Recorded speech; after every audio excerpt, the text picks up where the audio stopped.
we've been watching. Now, education issues are back on the front burner once again with a controversy over an initial proposed shift from the semester system for basic 4 and above to a trimester system. Now, note that JHS students are already running a semester system, but the proposal was criticized by teacher unions, education NGOs, and some parents. Well, the Ministry of Education has considered the critique and has retained the status quo ante. That is the old order for now. But this raises the debate about how education reform over the last 4 years is being implemented. Seems consultation is inadequate. There seems to be a lack of preparedness, delays in delivering all manner of requirements, teaching and training for teachers to equip them for the education transformation that is so regularly touted. Not to mention the limited infrastructure for all who are seeking a good education in Ghana. Are all these multiple changes too quick, too soon, or totally unnecessary? That's what we're discussing. And you can send your messages to us. Our line is 055-369-8789. You can also tweet at me at Beho Bampo. You can also send it to our Twitter and Facebook page. That's TV3_Ghana, also 3FM 92.7. And let me welcome our guests to the studio. I have on Zoom Peter Partey Enti. He's the Executive Director of the Institute for Educational Studies, IFEST. Hello, Peter. And then we also have with us in the studio Mr. Kwesi Kwarteng. He is the spokesperson for the Ministry of Education. Thank you, sir, for coming in. Later on the program, we'll hopefully have Charles Aheto Chegang, who is a former Deputy Director General of the Ghana Education Service. So let me turn first to Peter Partey Enti, who is the Executive Director for IFEST. So Peter, thanks very much for joining us today. Today we're talking generally about some of the things related to education reform. But one of the key controversies this week was about a proposal made by the Education Ministry to transition from a trimester system to a semester system. The objective was to get those in basic 4 and above aligned with those in JHS, partly because of complications in the differences in school dates and the like. It was soundly criticized, and we've seen a statement that came through late last night changing it. Your thoughts about the decision by the ministry to change the dates and revert to, or to maintain what is the current system we have? All right, so thank you very much, and good morning to your viewers and listeners. And good morning to my brother, Kwesi. Let me start by saying that educational policies are issues that you need to have a lot of thinking through and deliberations before you try to put it out. The reason why you have to do that is that educational policies, when implemented, have lasting effect on the student. And therefore, you realize that even when it comes to curriculum reforms, you will see that the standard practice is that you have to look at it within a 5-year period before you try to change a curriculum to suit the changing dynamics of society. So you do not just get up one day and say that you feel that there's a system already in place. You feel that you would want to change the system without going through the rigorous process of policy deliberations. And everybody in policy analysis will tell you that you identify the problem, you float the idea to stakeholders, you do constant consultation, and then you settle on a feasible number of options that you think would enable you to solve the problem. And then when you do that, you now do cost-benefit analysis and everything. Then you finally settle on the final decision that you want to take. And that decision should emanate from the stakeholder engagements that you have undertaken over the period. So at the end of the day, whatever policy you are bringing out will be the ideas of the people in the sector that you are working with, and you will be able to get a buy-in. That is something that we are not seeing in the education sector. And it hurts so much that in a sector that holds the answer to the transformation agenda of this country, a sector that we can use to develop the human capital base of this country, we tend to resort to decisions not based on facts, not based on research, nothing at all, but based on our personal beliefs and desires and aspirations, and then we put it out there. And when there's a backlash, we tend to go back to what need to be the actual position, and they want us to applaud them. No, we are not going to do that. We think that decision was not important. It was not necessary in the first place. They shouldn't have made that particular decision. All the reasons that they listed for embarking on that particular decision were flawed, and they're changing the calendar back to what we were talking about. It's an indication that their reasons were not substantiated. They were not backed by facts and data. Okay, I'll come back to you a bit more. So let me bring in Mr. Kwesi Kwarteng. But before that, I'll read the statement. And the statement reads, it may be recalled that the Ministerial Committee on School Calendar issued a calendar for the current academic year, indicating that kindergarten to junior high school was to be based on the semester system. Following the directive to commence the semester system, the ministry has received representation from a section of the public and key education stakeholders to reinstate the trimester system. After further consultation on the issue, the Honourable Minister for Education has directed that the calendar for kindergarten to junior high school for the current academic year should revert to the trimester system. Consequently, the dates for the various school terms for kindergarten to junior high school are listed below. For the first term, it will be 12 weeks from 18th of January to the 14th of April, and then there will be a vacation from 15th April to 9th May. Then for the second term, it's from the 10th of May to the 18th of August. That's 14 weeks. Then a vacation from the 19th of August to the 12th of September. And a third term from the 13th of September to the 22nd of December, which is a period of 14 weeks. And that statement was signed by Felix Baidu, Press Secretary. So thanks very much, Mr. Kwarteng, for coming to the studio. Certainly, this is an attempt to address the concerns raised by stakeholders. But certainly, it didn't have to come to this point. It seems there was inadequate consultation. Okay, I think, thank you very much, Ifa, and very good morning to you and to my brother. I hope today he becomes nice. I mean, that was on just a lighter note.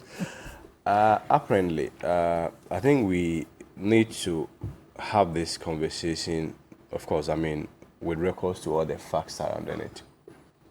If you recall, the decision to even start the semester system in the first place obviously came out from a certain perspective.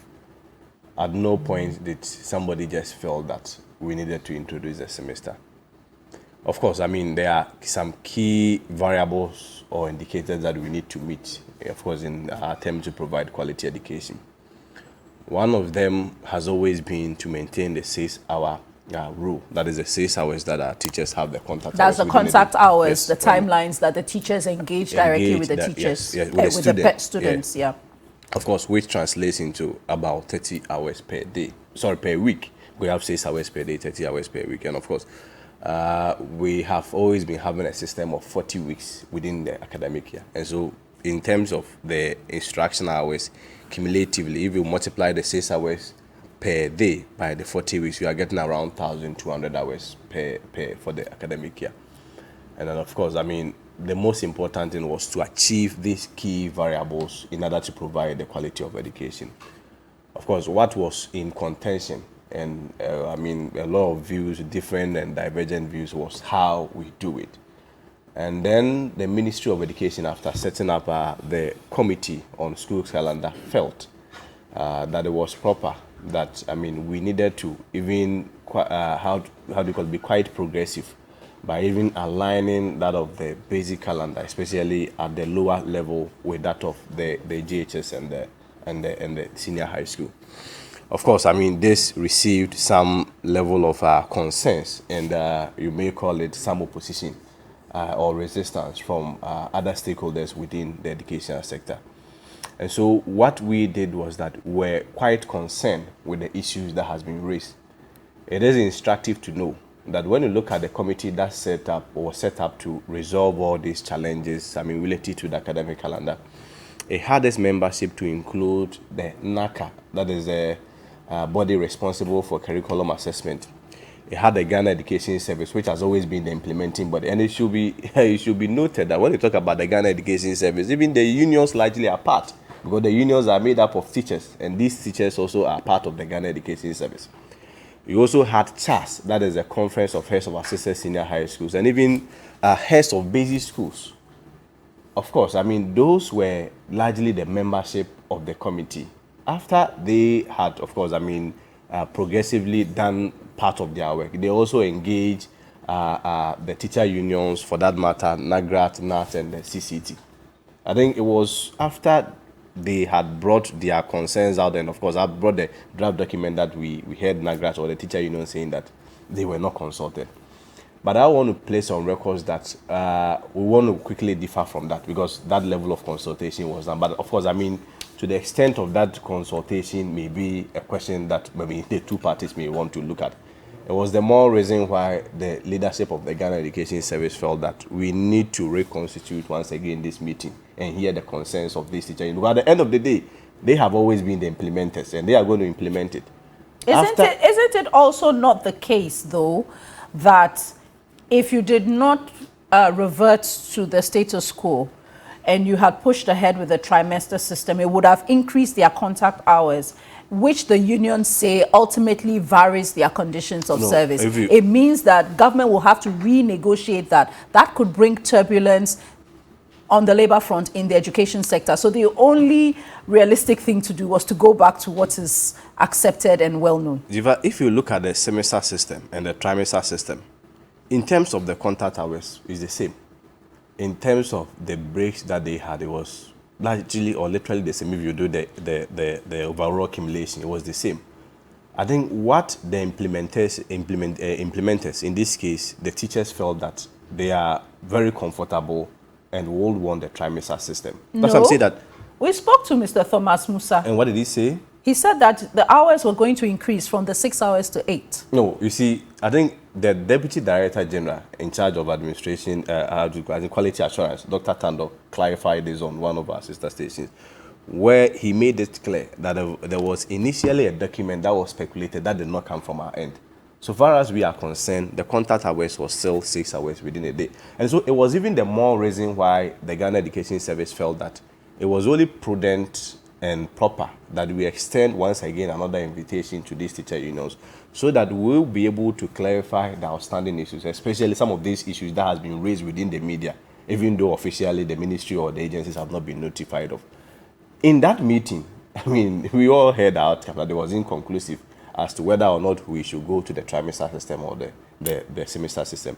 Then the Minister for Education did something very tremendous and innovative. He said, no, we cannot wait whilst there is a deadlock, whilst probably our students may not necessarily know their fate.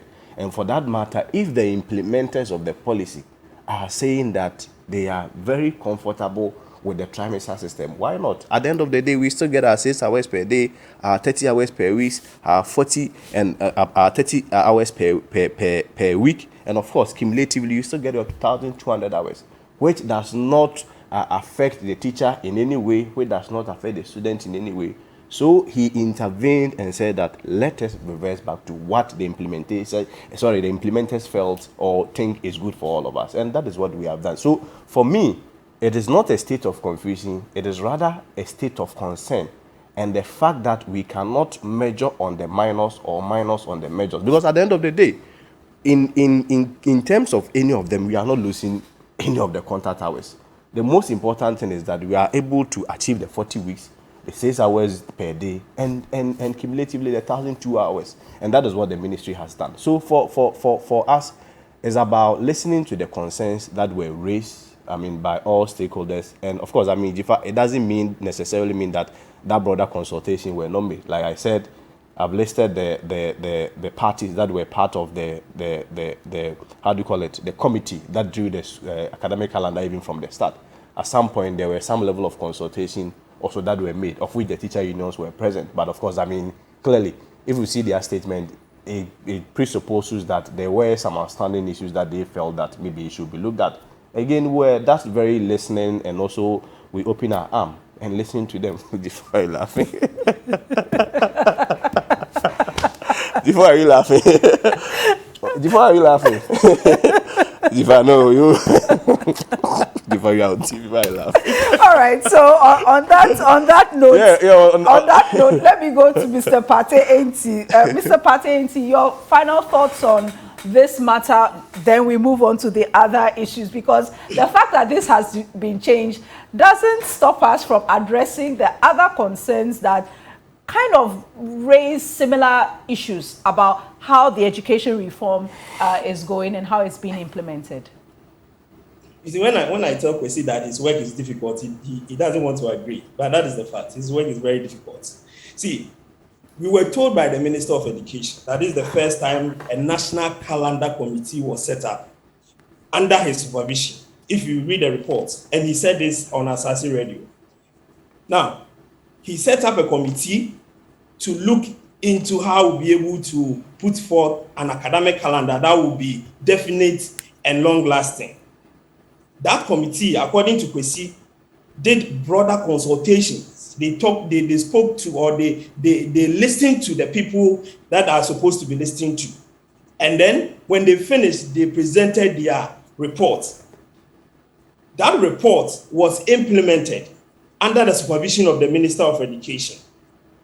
The Deputy Minister of Education came and told us that there's no way that calendar that have been put out would be changed because it is permanent. Now, after the teacher unions and other civil society organizations stood up and indicated to the ministry and the Ghana Education Service that what they have presented will not be in the interest of the child, will not be in the interest of the student, and it's going to create problems when school reopens.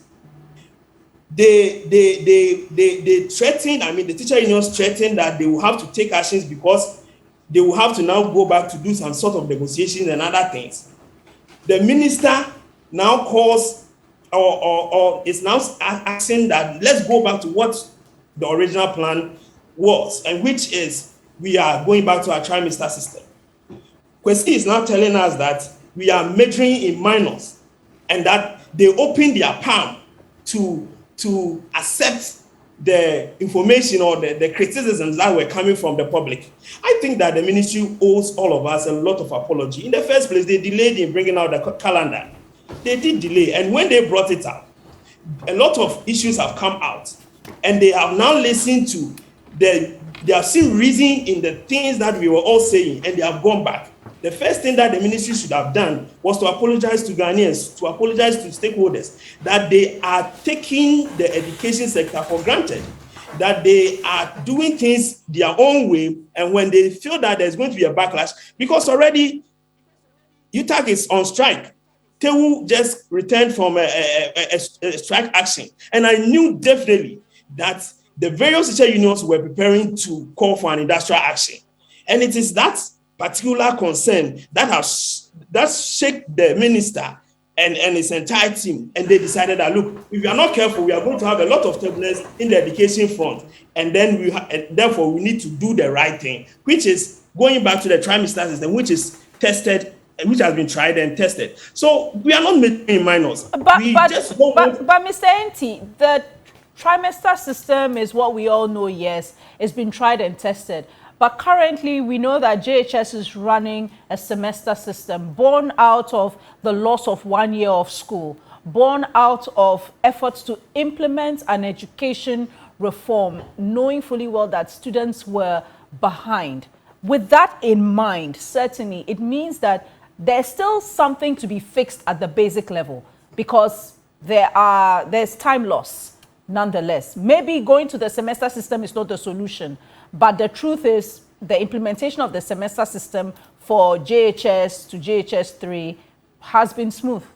No one complained. No, the teachers didn't complain simply because they understood the need to have more time for the students. And that's why they didn't complain with the semester system. That is the reason why they agreed. But after 1 year of running the semester system, the teachers will tell you, and for me, I'm always on the field collecting data. So I know for sure that the teachers will tell you that after 10 weeks of keeping the kids in school, they were already tired. They were already tired. You go to the class and the students were virtually tired. The teachers themselves were tired. Teaching and learning was ineffective. And this is what we picked from the ground. And that's why we spoke very much against the extension of the semester system to the primary level, especially at the KG.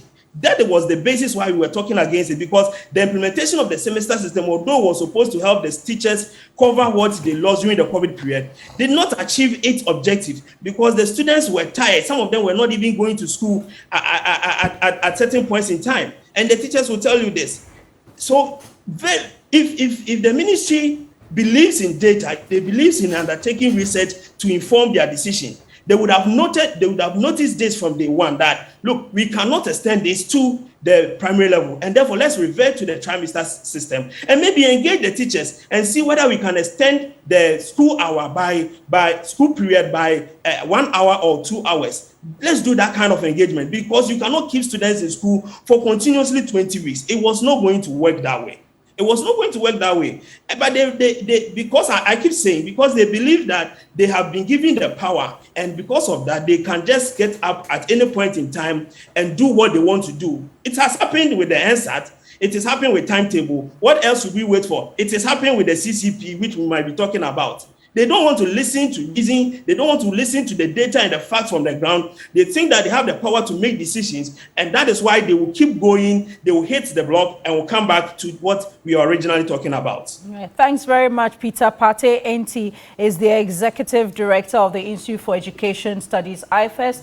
We take, and then, of course, many are concerned certainly about education. So let me read some of them, and then I'll introduce our additional guests in studio.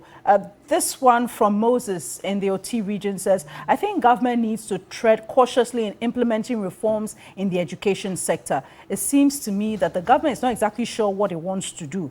This one from Samad in Wa says, the back and forth in the education system is gradually causing us to lose value. Students don't trust the process anymore. We need to fix the system. Moses from Tongo writes, the minister is behaving like he isn't an educationist. How can the KGs and the primary schools be in school for all this long period as presented by the semester? Many of the schools also don't have furniture. Some are under trees. The minister also needs to concentrate on providing textbooks for the primary, and this has taken them more than 2 years. I don't know if it's up more than 2 years though, but it's been a while. He promised us that it will be ready by May last year. So I'm sure Mr. Kwarteng is taking note, and he will bring us a response on that. Herbert from Somanya says, simply put, the government does not think through very well before implementing education policy proposals. No regard for the implementers. Even at the university level, when the semester system is run, there are days in the week that students don't have lectures, and this gives one enough time to rest. A.U. Farouk from Tamale North. Good morning. The teacher unions are right to oppose government on any unrealistic policy that may punish teachers and the entire student body. Why bring in a policy without fully consulting them? Samson says, the education sector is the engine of all other sectors of the economy, and yet it seems as if we're just doing trial and error. We have a very long way to go as a country. David Adu from Tema West writes, there is so much policy incoherence on the part of government, which seeks to suggest a narrative of a lack of proper stakeholder consultation for the implementation of these policies. And another example in the economic sector is the reversal of the benchmark value. So someone is trying to link education and the economy. And Lawrence from Rupong says, please, let's forget about the semester system and rather think about textbooks, because it's almost 3 years now and we do not have textbooks. So one person said 2 years, another person says 3 years. So now I'm not exactly sure which is which. So Mr. Kwarteng will bring us up to date on that. But let me introduce Mr. Charles Aheto Chega, former Deputy Director General of the Ghana Education Service. Good morning, sir. Thank you very much for making time to join us. So as you've heard through the messages, many particularly concerned about the implementation of education reforms. We just finished talking about the bit relating to the semester system. But if you have any comments to make, I'll let you make that, because government through the Ministry of Education has decided to retain the status quo. And I guess that makes everyone happy. Yes, that makes everyone happy because there were no indications that this change has been thought through. And also the other challenge was the fact that we seem to be doing this round and round in circles, repeating our old mistakes when it comes to education. And one would have thought that by now we would have progressed and would have been smart enough to look at all the challenges of the past and do things in a very proper way. But it looks like we hadn't actually learned from our history. So I'm happy that it's all come to a good end and that the trimester is back. But I'm very concerned that 1 year loss or so-called learning loss should result in a change in an academic structure, when there are countries around us who also suffer the same close to 1 year loss and stuck to their system. So change in the semester system was not a real solution to learning recovery. It wasn't. There were more critical things in learning recovery than just, literally tweaking the structure of school attendance. So I'm happy that probably some of these have come into play, and the minister and the GES has been able to do all this. But again, when I talk about the minister, and immediately I come, this is the job of the Ghana Education Service, and I believe that if the minister had allowed the Ghana Education Service, probably he would have been sitting here making some very important points. Because now the minister is trying to do the job of the Ghana Education Service, and therefore he's confronted with all of these challenges, and he's caught up with it. He can't explain because he's not in the Ghana Education Service. If he had allowed the Ghana Education Service to do what their core business is, which is coordinate the education system, all of these things wouldn't have come. Then he would have been the arbiter in this matter. All of us would go to him and say, Minister, this is what the GES is doing. This is what can you? But now the minister is himself running the show. So, well, he intervened because, yes. Was that intervention? I didn't think that it was an intervention. Because he will tell you that a lot of these things have emanated from the ministry, not from the Ghana Education Service. They have emanated from the ministry. If he intervened, there are so many things that have been done since this government came into power, which should have been done by the Ghana Education Service, but which have already been, quote unquote, hijacked by the Ministry of Education. So, the ministry, the Ghana Education Service is watching. It's like, you can do, okay, we watch. So they are watching them and they are making all the decisions and then imposing it on the Ghana Education Service and causing them to kind of bring their face into the public, and then the public bashes the GES when they have no clue what have actually informed the decisions that the minister is taking. So let's get back to a system. Our public service is properly arranged and structured. Let's get back to a system that allows people whose job is to do a particular thing to do their job. So are you against the fact that we are now running a January to December system instead of the September to August or July? Well, again, that structure has come about, and it looks like we have agreement from all the other countries in the West African sub-region. So that is fine. It's fair, and all of them understand. We already have a West African Exams Council that must run examinations for all of these countries. So we have had an occasion where we used to run the January to December. And because we had to conform with all of our neighbors, we shortened the secondary education to 2.5 years for some of our children. And painfully, they went through it, and we had to readjust our calendar. So it's fair and fine for us to conform with the systems that are going on. I don't have a problem with the January to February, as long as it is something that suits everyone and helps us to go into a common arrangement. Right. Yes, Mr. Kwarteng. Jifa, I think I understand the difficulty of Mr. Chega trying to appreciate how the structure of work at the ministry, of course, with these agencies, because it's been long probably he left because there has been some level of structural reforms. If today we do not have the Ghana Education Service alone taking such critical, crucial decisions, I just want to introduce to you that currently the president has commissioned the TVET service, which will also be responsible for technical vocational education. And they are all coming on board. About 149 schools under the TVET service are all coming on board. So it was the more reason why the minister instructed that, of course, I mean, in order to address the challenges of the past relative to the academic calendar, and the fact that you are having TVET service also coming on board, of which each students are all now under the pre-tertiary level, it was important that you have more or less a uniform committee that have TVET service, that have the Ghana Education Service, that had NACA, everybody on board that comes out to make this academic calendar. So it is important for all of us to reiterate that this academic calendar is not necessarily limited or restricted to the Ghana Education Service alone. And so I do not think that the minister or the ministry is necessarily trying to do the job of the Ghana Education Service, but it was for the holistic good that the committee was set up. Again, let me also point out that we have to admit on general consensus that there is no inherent advantage in terms of learning outcomes between the semester system and the trimester system. What we all know is that at the end of the day, there are certain key variables and key indicators that we have to meet. For instance, I spoke about the 40 weeks that we all have to meet, the 1,200 hours that we all have to meet, the 6 hours per day, and of course, which translates into about 30 hours.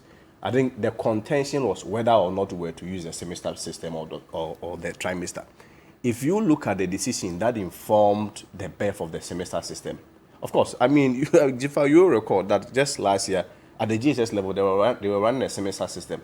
And of course, there were some concerns, some very legitimate concerns from parents, which was also supported by some research that we did, and of course, at the Ghana Education Service largely did in some of our selected districts, where we find that there was really a direct correlation in terms of absenteeism between pupils in JHS and that of the KG schools. Because I mean, if you go to a lot of the rural communities, you will see that when somebody is in JHS, a lot of times they take their kid brothers and kid sisters to school. Your parent will tell you, or your mother will tell you, hey, hold his hand so that he is able to cross the road. So a lot of time we notice that when those in the KG, we were running the trimester system, when they are on vacation, there is huge absenteeism at the JHS level.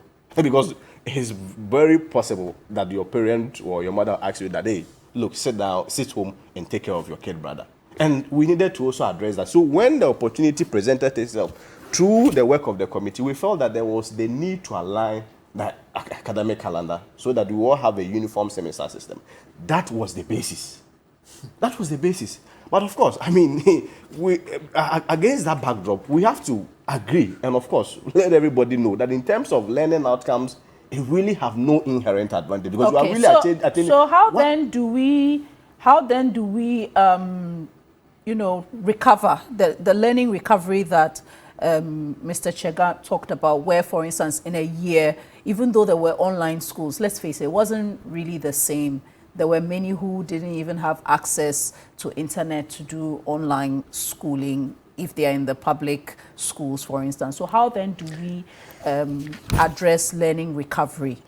Because that was the impression I had as one of the reasons why the semester system was pushed. No, I mean, because that couldn't have been, because at the end of the day, whether it's semester or trimester, the learning hours or the conduct hours is literally the same. So under no at the JHS level, who are implementing this currently, wasn't that the reason? No, it has never been the reason, because the whole point was about, one of the reasons. Yeah, no, the whole point was about alignment, because the SHS already ran a semester system.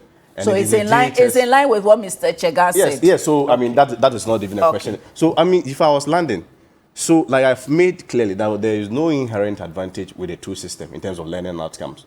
What was pertaining was a question of preference, and the minister, of course, after listening to the union leaders and some teachers, and I mean you heard and parents, of course, and parents also felt the need that if indeed comparatively there was really no inherent learning advantage between the two of them, why don't you listen to the implementers? But isn't it really just because I mean, and I don't want to belabor this point, but isn't it really just evident that if more than enough work had been done, probably this new proposal would have gone through? But to the extent that the consultation, the agreements were not fully secured. Jifa, are you questioning the level of consultation that was made? Yes, I am. No, if you want me to be straightforward, yes, I am. I'm questioning it because if there was, I believe that there was some initial consultation. What I question is, I don't think there was a final agreement. Otherwise, the unions would not have been critical after the fact. That's why I question it. It's not because I have any personal interest. You see, and let me let yes, it's okay. Let him answer. Then you can come in. Honestly speaking, that is a fact, and it's not only a problem with education. It's a problem with the whole governance system in this country, where decisions are taken after, literally meeting with a few people, like you said, the community people, and then they decide now to take a decision, and then they come and lord it over us. Now, and the process of even conveying the message about the decision itself requires another process of consultation that should allow a lot more people who are going to be affected by that decision to also come up with their views. But then you meet the community, and then the community says that this is what we are going to do, and you take it and you pour it out into the system, and everybody gets amazed and agitated. So that is very true, and it's the same thing with so many other issues, okay, which so I don't even want to mention. Okay, so I want your final point to help us close now, because there are other issues that I want us to move on to. On the issue of consultation, yes, I do admit that it's possible that, there were some outstanding issues that probably were unresolved. But I'm not sure if you have a committee that consists of the Ghana Education Service, of course, which is Director General being the chief implementer of policies, sitting in a meeting and agreeing to a certain timetable. It can't be said that there was no consultation, that you had NACA on board, the agency responsible for all issues on curriculum and curriculum assessment, TVET service on board, not only the ministry and its agencies per se, but of course, CHAS, that is the Conference of Heads of Assistant Senior High Schools. You also had the leadership of, headmasters of basic schools, all coming on board to draft a document. I really do not know what kind of level of consultation. Can I land respectfully? I really don't know what kind of consultation we no, so there was an initial consultation. The question is, did everybody agree? Because if everybody agreed, no one will come and complain after the fact. In consensus building, right, it has not always been issues of general agreement. In consensus building, that has never been the definition of consensus building. Consensus building can also be the decision of the majority. But even in this case, in the circumstance and the context of the conversation that we're having, I am telling you that the unions who initially, today are posing huge opposition to the implementation of this timetable, initially were part of all these, conversation that led to the development of the semester timetable. So for me, especially coming from the ministry, I was initially surprised. Okay, so maybe I should say I was initially surprised. Because it was smoothly implemented at the JHS level, maybe you just assume that, it will be easy at basic. No, and so you didn't anticipate that there will be issues. I think we can all live with that. No, I think we can all live with that. What I'm saying is that that level of consultation were made. But of course, after the consultation, then outstanding issues also came, which is very natural. What we did was to, of course, like I said, open our arms and give a listening ear to every party. But of course, when the director of GES met these unions and again wanted to hear the outstanding issues, the meeting was inconclusive.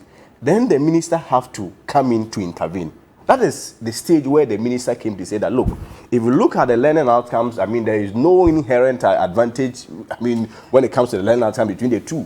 So if the implementers, in this case, we are looking at the final implementers, which are the teachers in the unions, which forms about 350,000 of them.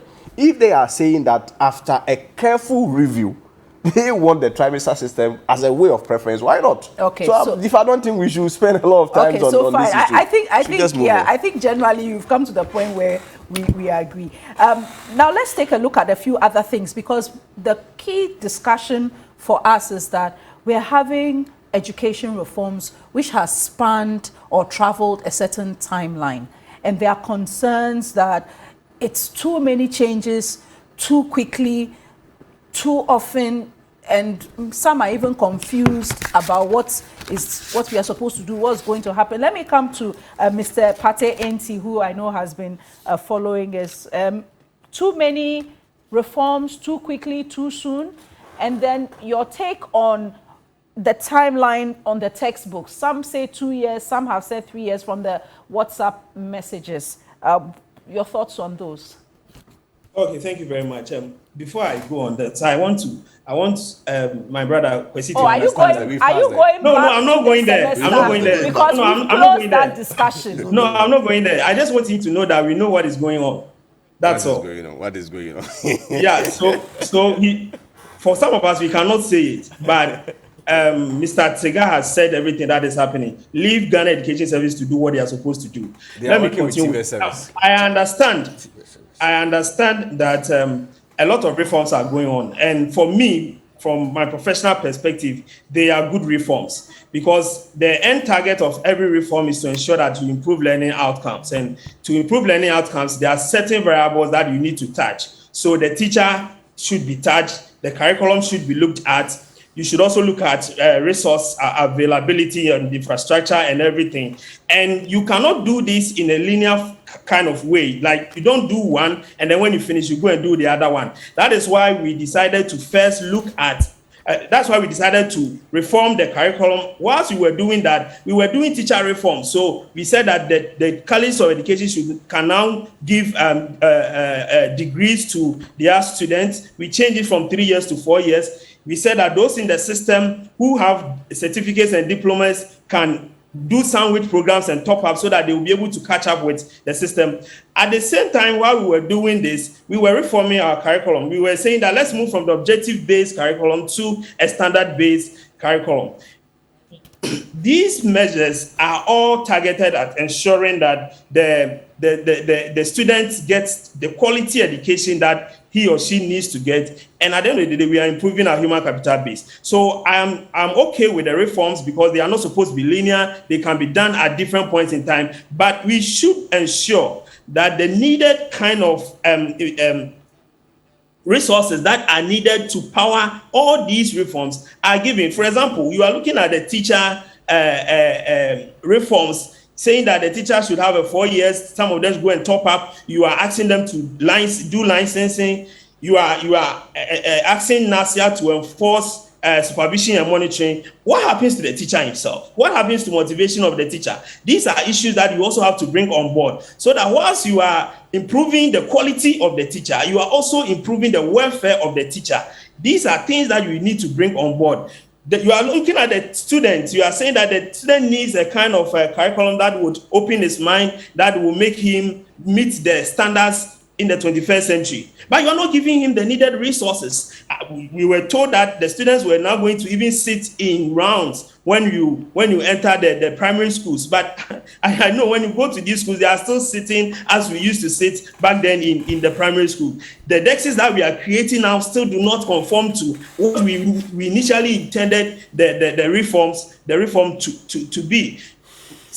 Textbooks that were supposed to be provided, the reforms were started. I mean, the curriculum changed in 2019, so it's almost 3 years now. Textbooks that were supposed to be provided have not been provided to the students. So we might have good reforms, we might have good ideas, we might have insight what we really want to do with our education.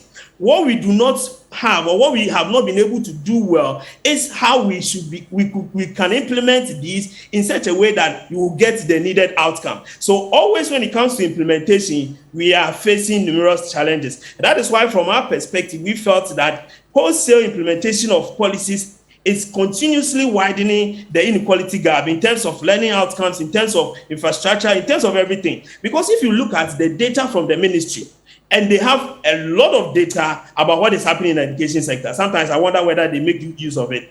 If you look at the data from the ministry, you would realize that there are certain regions, there are certain districts that are lagging behind in so many things. in terms of infrastructure, in terms of learning outcomes. So if you sit in Accra and you roll out a wholesale policy, everybody in the primary school or in the basic school, GHS, you want to implement the same policy across board, you are not going to get the needed outcome that you need for the students in the Upper West region, the students in Northeast who constantly are scoring below 30% in terms of their performance. So what you do as a ministry, as a policy ministry, is to now do targeted interventions. What is happening in this region? What is happening in this district? What can we do uniquely for this district so that their continuous performance, that is nothing to write home about, can be brought up to those in the other areas? That is something that we don't do in this country, and that will continue.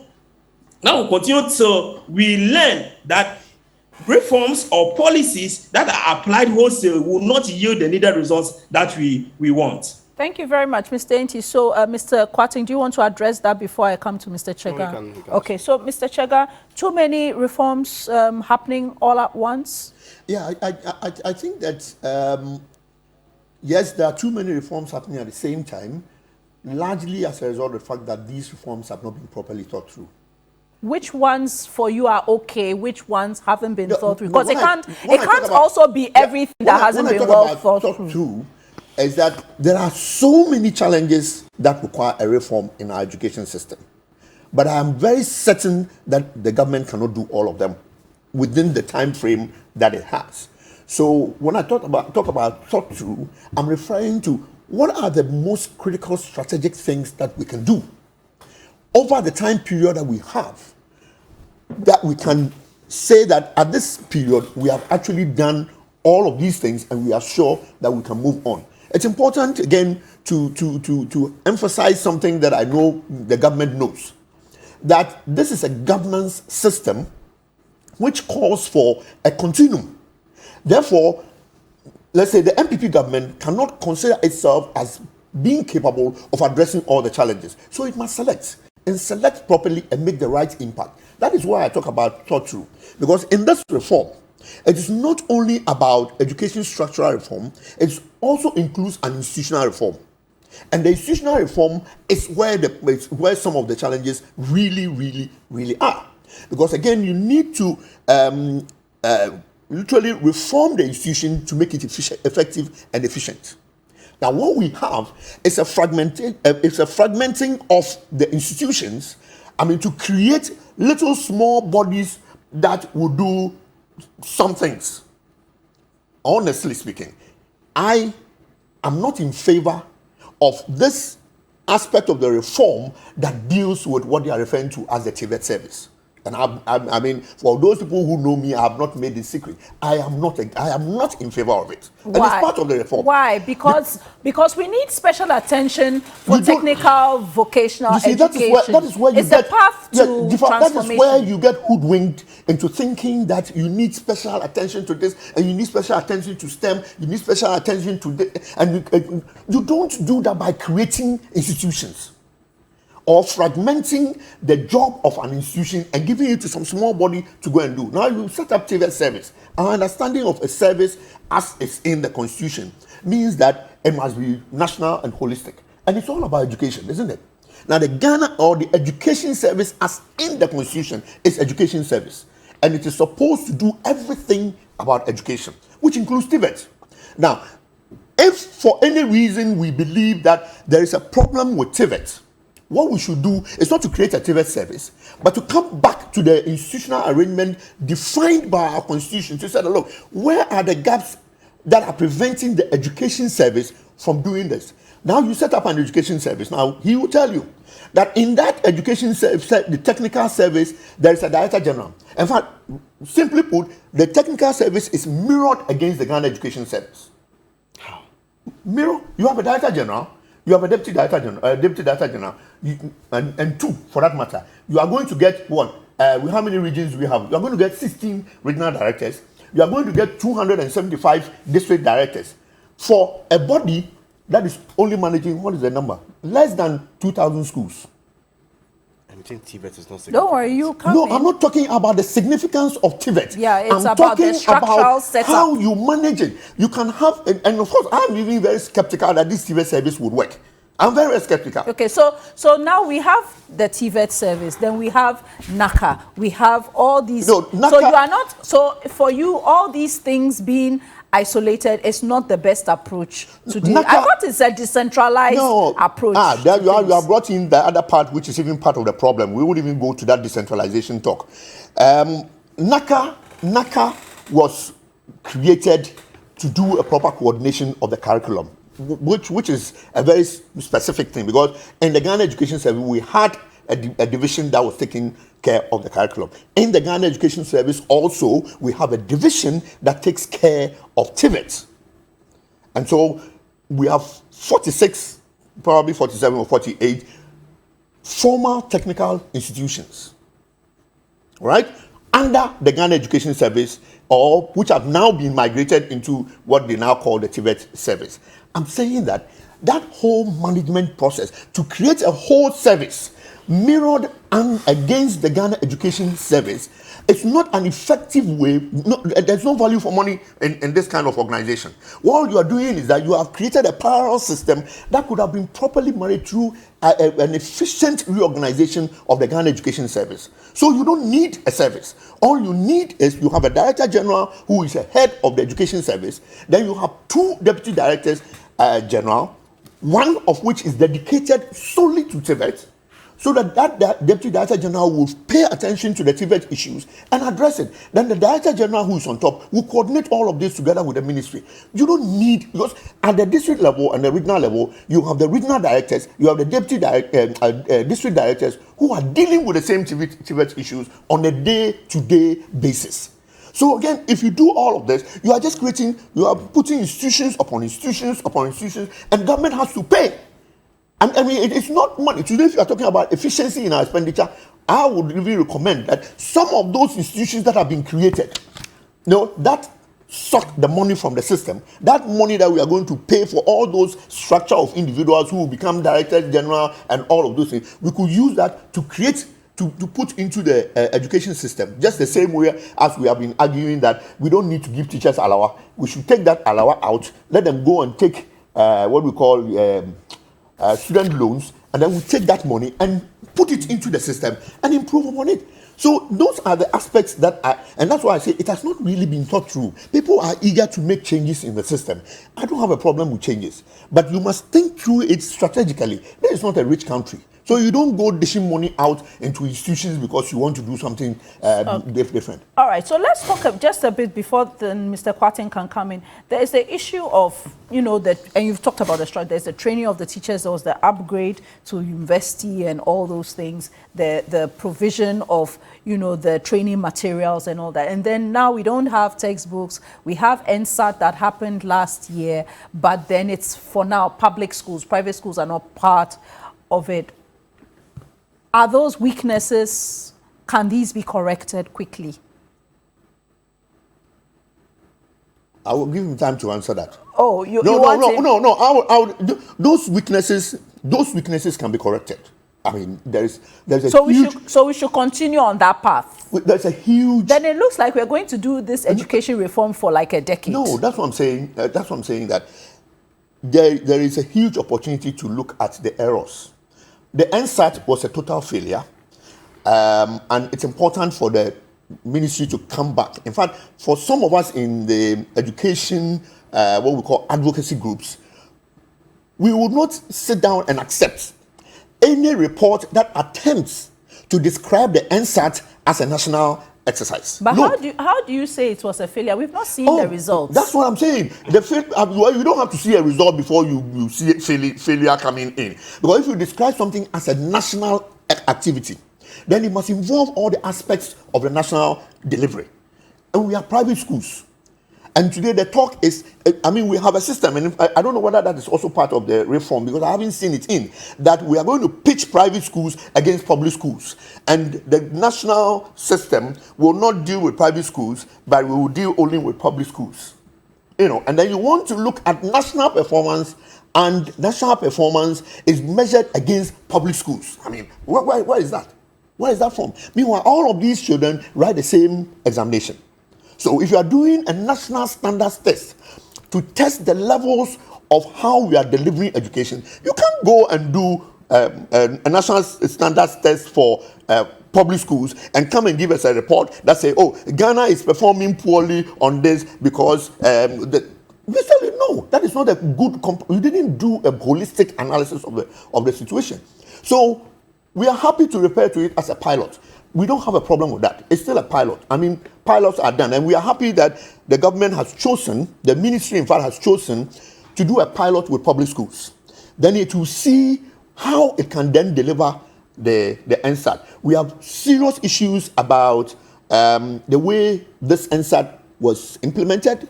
It breaks away from what we call the routine processes by which we used to do assessments, because you see, the minister has always been creating an impression that in this country we have never done an assessment before of our public school system, even right through to JSS, and bashes the system. No, but typically, and I'll just let us round up on that, but typically we don't see a national exam staggered. We have the term exams that happen. We don't need a national exam staggered. We don't.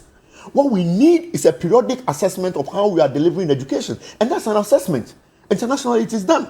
It's not even everybody who does those international because it's almost assessment as tests. if people just keep progressing. The first major exam they write is the JHS exam. No, they write examinations, they do assessment in schools.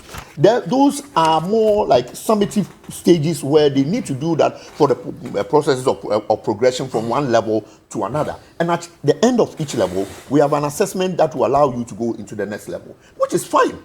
But in terms of determining whether you are delivering what is required for those children to get the competencies that they need to progress to the next level, we do that through assessments. And it's like a small study of groups. Now, what we have decided is that, we will now do it at certain levels. I mean, we did EGRA for P2, and it was a sample across the country. And we do national education assessment for, it was P3, we moved it to P4 so that we can do P4, P6. And then we'll see how the children are doing. And in fact, the idea was that we were using for only English and maths. We want to introduce science so that we can look at how the children are performing also in science. And you don't need everybody to write that. Because when you take a sample, you will get it. And in this case, you have a whole class as a sample for that whole phase. There's nothing wrong with that. You can get what you want from the outcomes of that assessment, but it must include private schools. Okay. Yes, Mr. Kwarteng. I know you have a lot on your plate, so... Yeah, I really have a lot because... but I'm sure you can do nice summary, so yeah, keep going. Sure. I'm quite surprised that we are hearing from a former Deputy Director of the Ghana Education Service that for about the 180 schools that were just, sprang around 19 ministries. 180 schools. There were about 180. No, because that's a falsehood. In the Ghana Education Service, we had 48 schools. In fact, even I think it's less than 48. 48 formal technical institutes. So how do you bring NVTI schools into Ghana Education Service? They were not under Ghana Education Service. So that statistics is not correct. So is that what you've... He should allow me to land, and he should show the respect of also listening. So the question is... No, he should allow me to. He should allow me to land. He just embarrassed himself, and I'm going to prove that. Okay, so he just embarrassed himself, I'm going to prove that. So for the 48 schools, it's not 48. He said those were schools under the Ghana Education Service. I am not speaking about the Ghana Education Service. I said you had about 186 schools. Of course, all TVET related, that were under 19 different ministries. I never spoke about those that were existing under your school, under your agency. And the president felt that it was right and it was needful that in order to streamline the activities of all these schools, you need to align them, bring them under one ministry or one agency, and then coordinate the activities. It is against this backdrop that we are having the TVET service. That you had about 186 of these schools, some of them and about 19 ministries all sprang up. And of course, these are all schools that were going through all manner of educational, educational trainings.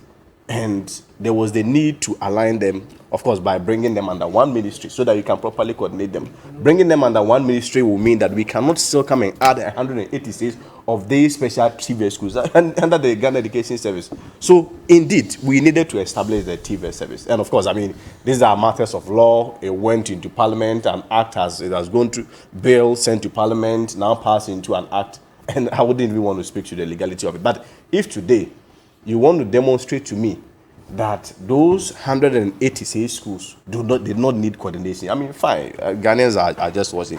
But we believe that they needed that proper coordination so that we give a true meaning to the TVS service. Again, we speak about reforms, and the question was whether or not those reforms, I mean, they are being hurried through. For me, I feel that we even need to do more than what we are currently doing. If I'm saying this on the basis that if you look at education has always been premised on three main key variables. One is access, two, quality, and of course, relevance.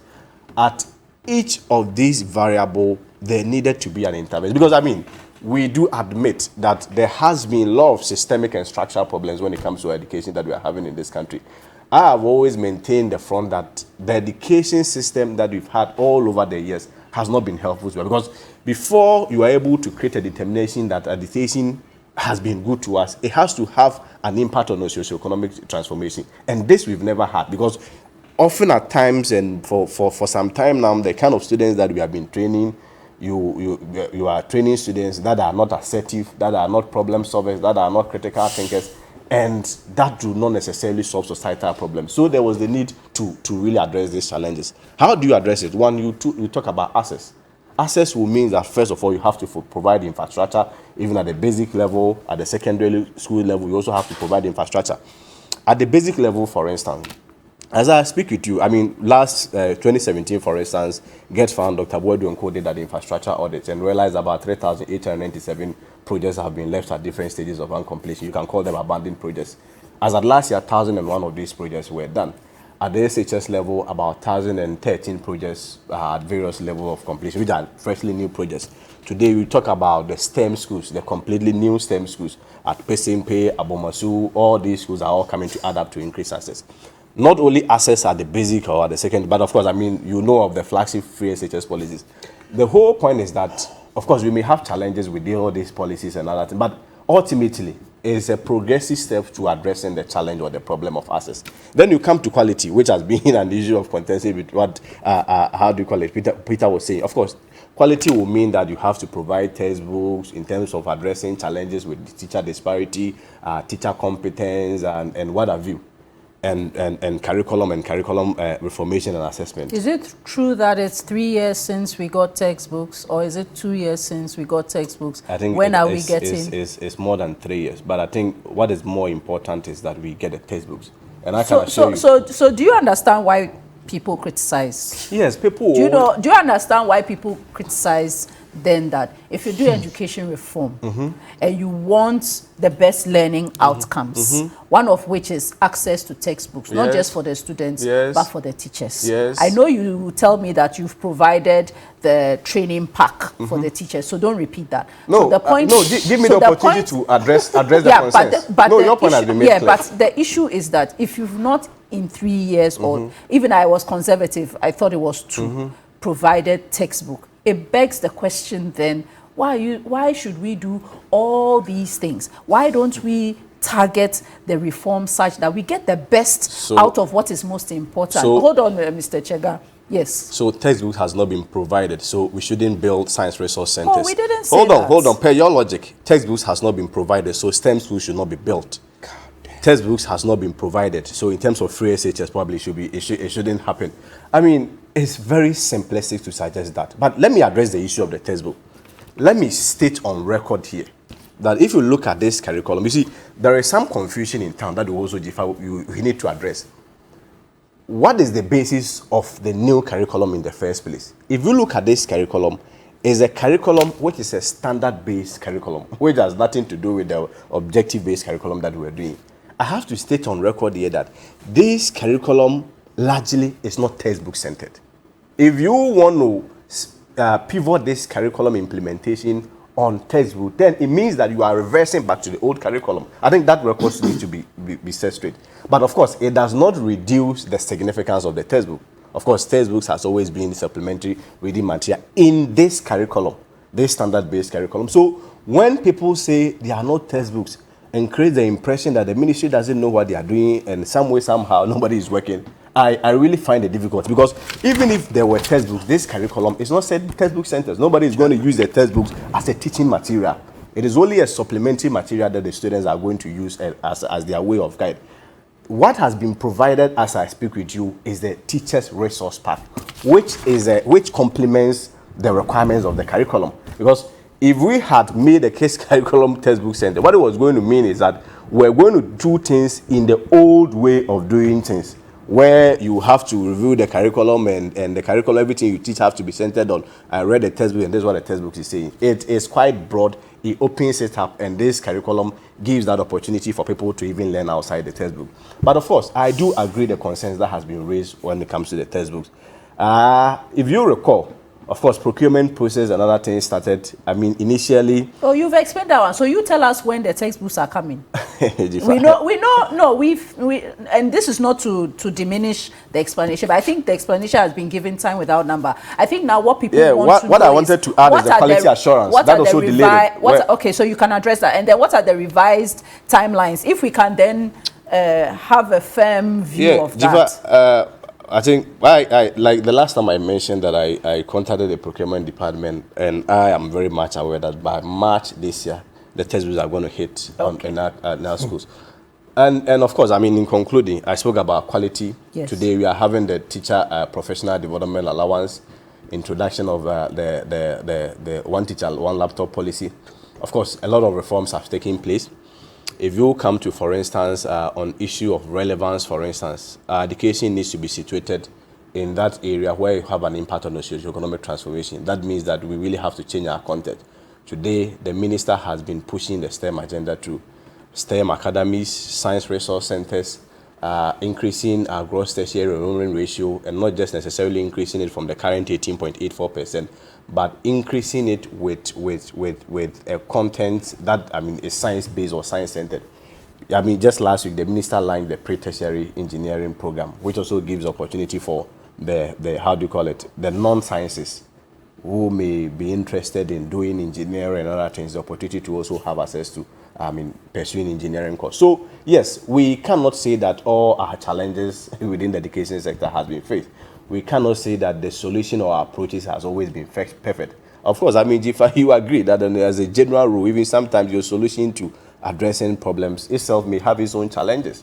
But of course, what we are committed to doing is that when it comes to access, we believe that based on the education strategic plan, of course, for the vision of the president, the vision of the minister, by 2030, we should be able to increase our gross tertiary enrollment ratio from the current 18.84% to about 40%.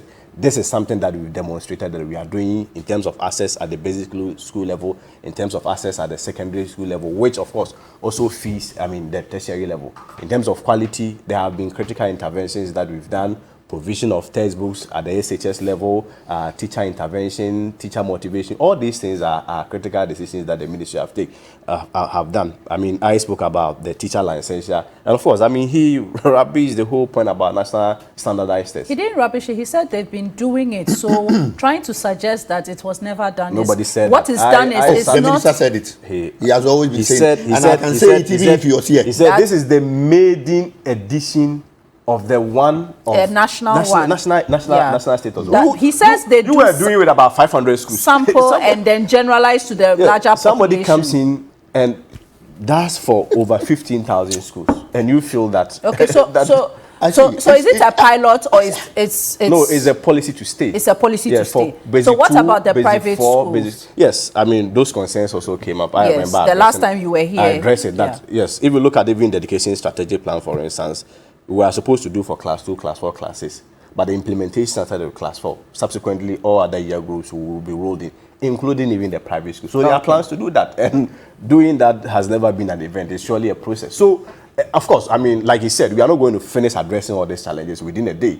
But what is most important is that we continue to address. I'm happy that he never said that we are not addressing them, but he said that we are addressing them in a wholesome manner. The That's- most important thing is that it's not just his view, but many. Okay, so let me just take a pause there and just bring some breaking news to our viewers and listeners. For those who are football fans or passionate about football, we are getting news that the Black Stars coach Milovan Rajevac has been sacked as Ghana's coach. The Serbian will be paid 3 months' salary in lieu, but we're understanding that he's rejecting that. The FA is to appoint a caretaker coach for the World Cup qualifying playoff as soon as possible. And this is really also because the outcome of our AFCON 2021 campaign ended up in tears, and so many have called for the sacking of Milovan Rajevac, and there's been a view that to the extent that we didn't perform well enough before the AFCON, which led to the sacking of CK Akono, the same processes also need to be applied therein. And that's the breaking news that's come in. Serbian coach Milovan Rajevac on the second attempt to push Ghana through to football glory has failed, and so he is out of the picture as Black Stars coach. Many of you have sent text messages. Let me read them, then we'll go to Mr. Pate Anti. This one from Kizito Temai says, how can government change the curriculum without providing textbooks as part of the reforms? Well, I think Mr.